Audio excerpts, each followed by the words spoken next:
You know, we use names every single day, but we hardly ever stop to think about them. Today, we're going to dive into one name that for centuries has been seen as way more than just a word. It brings up that classic question from Shakespeare, right? What's in a name? Most of the time, we think of them as simple labels. But what if a name could be more? What if it could be a mission, a real source of power, an entire identity, all packed into just a few letters?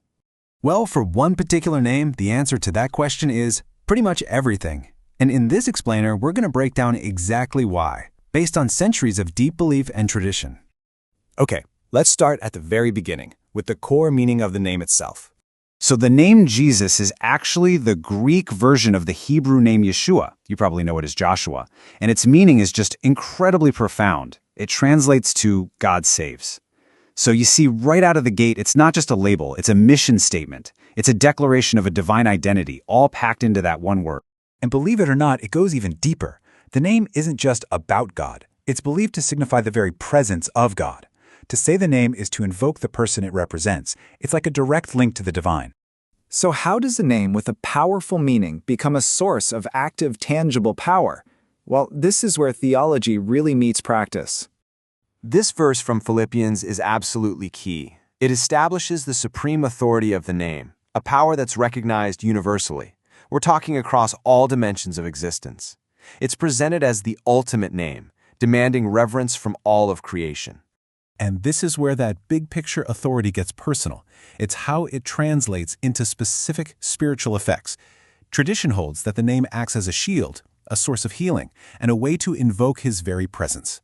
And, crucially, it's also seen as a guarantee that prayers made in his name will be heard. It's the key that unlocks that direct line of communication. So if a name holds this much significance, it makes sense that you'd want to treat it with reverence, right? So let's look at how that reverence is put into practice through formal traditions designed to honor and protect it. For starters, the Catholic Church dedicates a specific day to this very concept. January 3rd is the annual Feast of the Most Holy Name of Jesus, a day to focus entirely on its importance. And what's really interesting is the feast's dual purpose. See, it's not just a celebration. It's about making amends, offering reparation for the times the name is used irreverently or casually. But it's also a proactive effort to actively restore its honor and remind people of just how sacred it is. So it's both a repair and a recommitment. So, what's the big takeaway here?